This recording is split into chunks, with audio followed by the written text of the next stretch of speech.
Katanya salib kita ada jin kafirnya. Ya.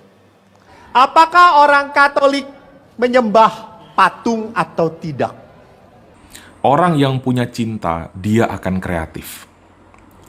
Orang yang mencintai, dia akan kreatif menciptakan ekspresi cinta itu dan memanifestasikannya dalam bentuk tindakan, bahasa, atau benda-benda tertentu.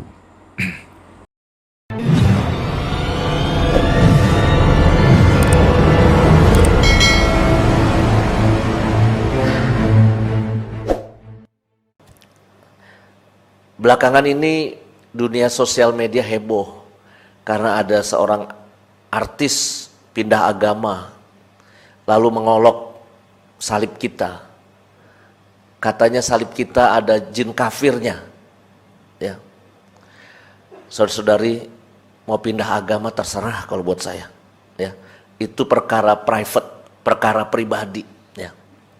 Cuma kan jangan ngolok-ngolok gitu. Ya.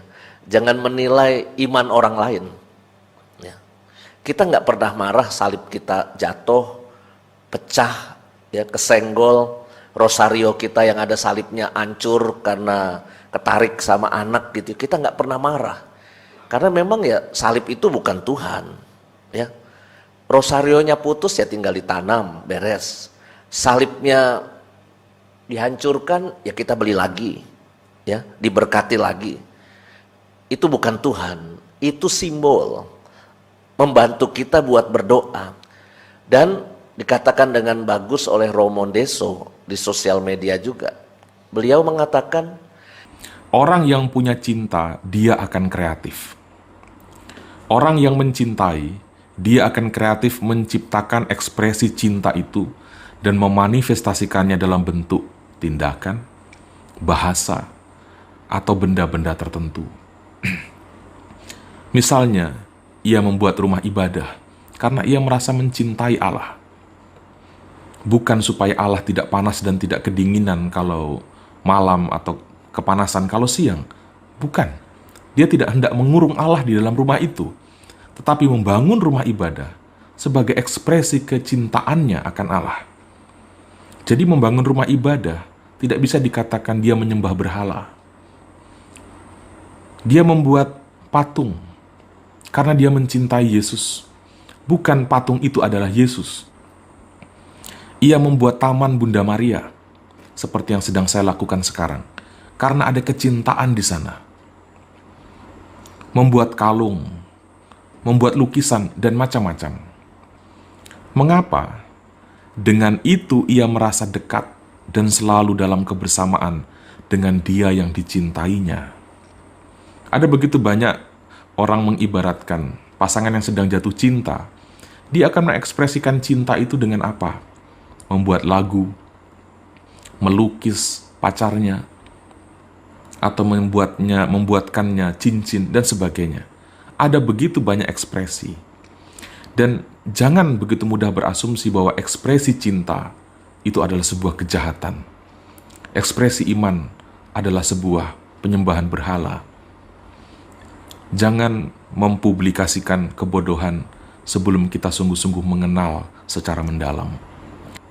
Apakah orang Katolik menyembah patung atau tidak? Tadi saya baru saja berbicara dengan satu pasang suami istri calon pengantin, yang satu Katolik, yang satu bukan Katolik. Lalu pada saat saya tanya, nanti pada saat setelah pemberkatan akan doa mohon restu di depan Bunda Maria atau tidak? Yang laki-laki, yang Katolik, ya pastor. Yang tidak Katolik, rupanya dia tidak nyaman. Lalu saya jelaskan, siapa itu Bunda Maria? Mengapa kita memakai patung? Apakah kita menyembah patung? Tentu tidak. Karena ada orang Katolik yang berkata, pastor, patung Maria saya teh kesenggol kucing, pecah ininya udah nggak ada. Saya kalau berdoa tuh jadi aneh. Nah iya Maria. Marianya jadi horor gitu ya. Apa yang harus saya lakukan? Pastor, dah saya nggak tega, atau ini sudah diberkatin. Teman-teman, Bapak Ibu, kalau Anda punya patung yang sudah patah, tidak layak lagi, saya tidak nyaman lagi untuk berdoa, apa yang harus kita lakukan? Boleh dibawa kepada pastor, tapi boleh juga Anda lakukan. Anda berdoa, hancurkan patung itu. Remuk. Ditutup pakai kain, hancurkan patung itu. Baru dipendam di tanah. Jangan bolong dibuang ke tempat sampah begitu saja. Itu tidak layak. Mengerti maksudnya? Ya. Jadi, kenapa dengan patung? Teman-teman, gereja Katolik itu hebat. Kita doa memakai segala sarana. Lihat saja di dalam Ekaristi. Kita bisa melihat pastur berarak. Kita bisa mendengar nyanyian dibunyikan. Kita bisa menghirup dupa yang digoyangkan oleh mestinar. Kita bisa melihat evangeliarium, salib, para petugas dan imam berarak. Ini lihat, semuanya diperlihatkan.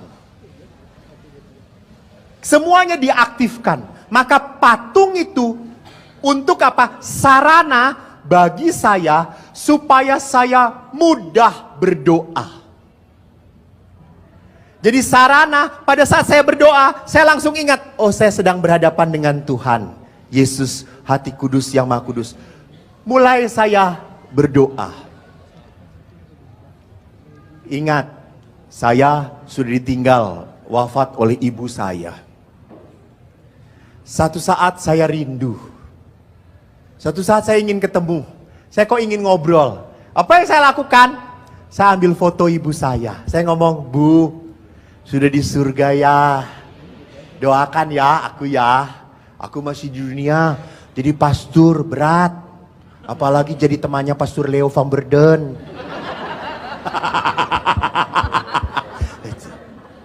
Jadi saya merasa kerinduan saya terobati. Itu.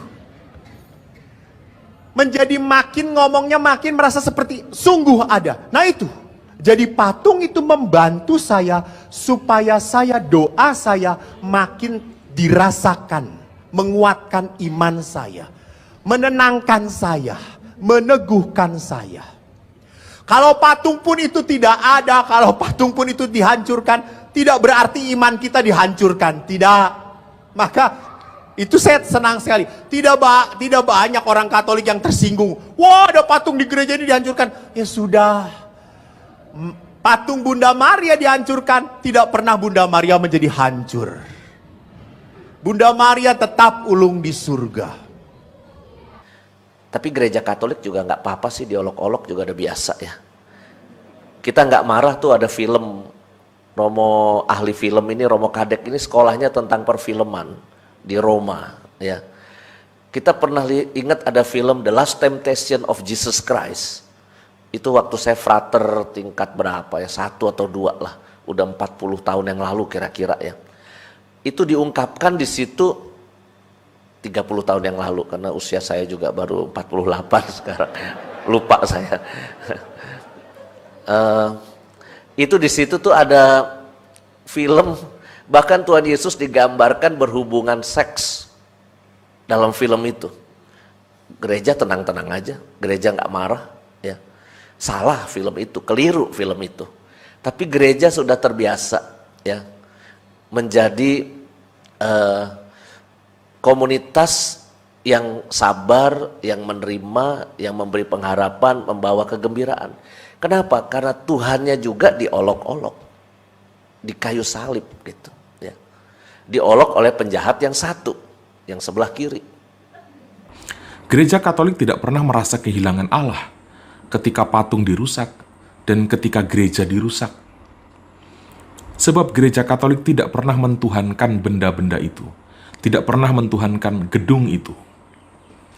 Dan gereja Katolik tidak pernah menciptakan Tuhan sendiri dari patung-patung itu. Sekali lagi buktinya sangat terang benderang.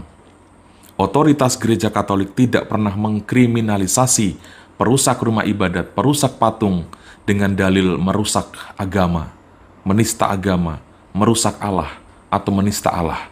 Tidak pernah. Teman-teman yang terkasih,